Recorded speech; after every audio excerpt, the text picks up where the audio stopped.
Okay, now Mami nak korang dalam masa yang sama align. Okay, push your pungkuk korang ke atas. Alright. Okay, Mami nak korang rasakan stretch dekat korang punya betis dan juga korang punya hamstring. And Mami nak korang walk. Nampak tak? Korang rasakan stretch dekat korang punya peha dan betis. 2, 3, 4 and 5. Okay, now next Mami nak korang turunkan. Okay, turunkan korang and push ke belakang. Kaki korang bentuk V. Okay, kaki korang bentuk V and push down. Right? Macam ni. Push and stretch kakak, stretch.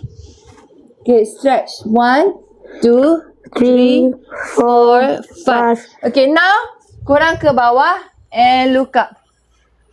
And 1, 2, 3, 4, 5. Best tak? Okay. Alright, now korang duduk balik position korang. Seronok tak? Rasa best tak? Patutlah aku ni tengok pun sambil baring, lega. Okay, so sekarang ni, okay, korang diri pula. Okay, korang duduk macam ni and then letakkan tangan dekat belakang and Mami nak korang stretch and look up. 1, 2, 3, 4, 5. Okay. Okay, lega tak korang? Lega tak?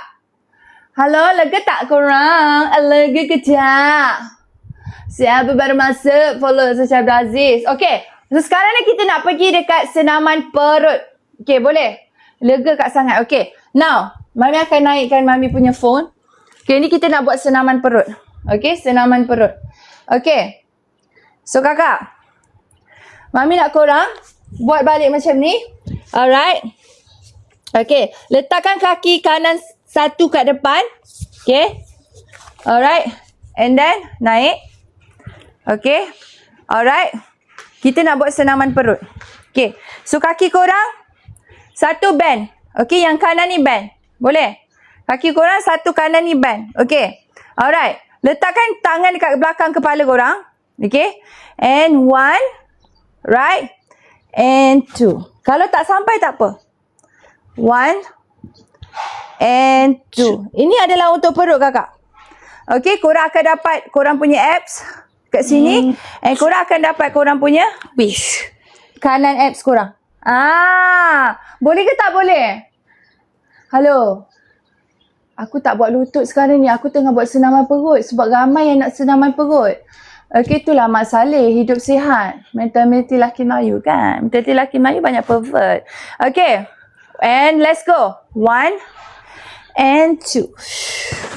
And 2. And 3. And 4. And 5. Alright. 5 je. Tak apa. 5 je. Aku takut kau terberot kau punya pinggang kejap lagi. Okay. Now next. Kita tukar kaki kakak. Okay. Kita bend kaki kita yang kiri. Okay. Angkat tangan ke atas kepala. Okay. Angkat tangan ke atas kepala. Alright. Apa diorang cakap tu? Alright. Okay. Pusingkan ke kiri. 1. And go down. Alright. 2. And go down. Lepas ni Lisa ke babo mak.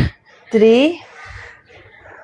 Lepas ni Lisa kata, mak saya nak resign. Sebab saya kena selesai tadi hari. Tak ada. 4. Saya kena jadi contoh kepada kakak-kakak 4SL, 3SL dekat dalam ni. 5. And last one guys. Woo! Alright, rasa tak korang? Rasa kat mana Lisa? Siapa baru masuk follow Tinggal